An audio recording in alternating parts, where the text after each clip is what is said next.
I think it's quite different. In the 19th century, it was about European powers, plus I think the Ottomans were also at the table, to kind of partition, Africa among them.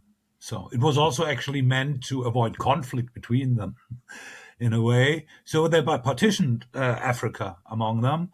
And now it's a little bit different because that's actually not the aim. What we see is that we have many actors that increase their influence, as you have already outlined. And that, of course, has a few consequences. Of course, we can't foresee the future, but I think there are some rather good consequences for Africa. We can expect there are some more problematic ones, and there is also a great, rather big risk for Africa. So I don't know whether I should outline that or whether we should. It will be very good that you outline that. Okay, the good thing is, competition is good for business, and in this case, it's good for African governments or Africans because there are more choices. If they're competition, the external actors, if they want to cooperate with African actors, they have to make the best offer. So African governments can choose, and they can get a better offer. So that's a good thing. And from the European view, sometimes, especially Europeans think, oh, what are all these other actors doing? So I think just get used to it. That's it. But that's good. That's the good effect. There's something which is more problematic because it means mainly that it will be the governments that will benefit from these,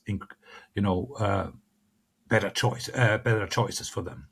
And then, of course, it depends on the governments, what they make of it. If you have governments that work for their countries, that work for Africa, then it's excellent. But if it's governments that may have other things in mind, like staying in power or, I don't know, getting rich, then it's not so good. So this is, let's say, a conditional effect, depending on what actors do with it. But, the risk can be that, especially for the population, there might be no benefits, or even that the situation like it is, continues. So the third one, and that's the, I'd say, most worrisome effect that is possible, that rivalries between the external actors will play out in Africa. So as they will compete with, let's say, with foul play. We had it in the past during the Cold War.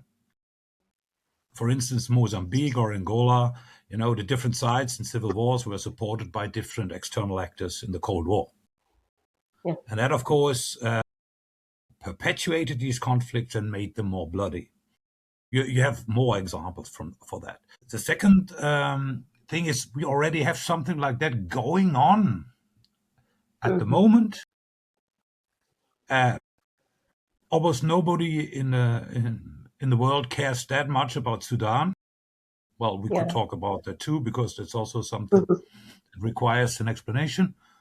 And in Sudan, we have different external actors, supporting the different conflict parties. For instance, I'm not a huge expert on this conflict, but what are they called? The rapid Support forces.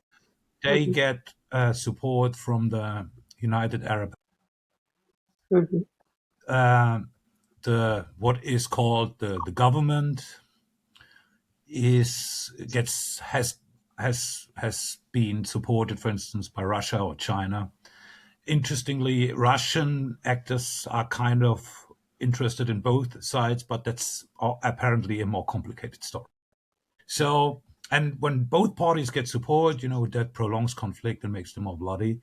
And I think the main challenge is to, of course, on part of the external actors, refrain from such behavior, but on the part of Africans, avoid this kind of scenario. So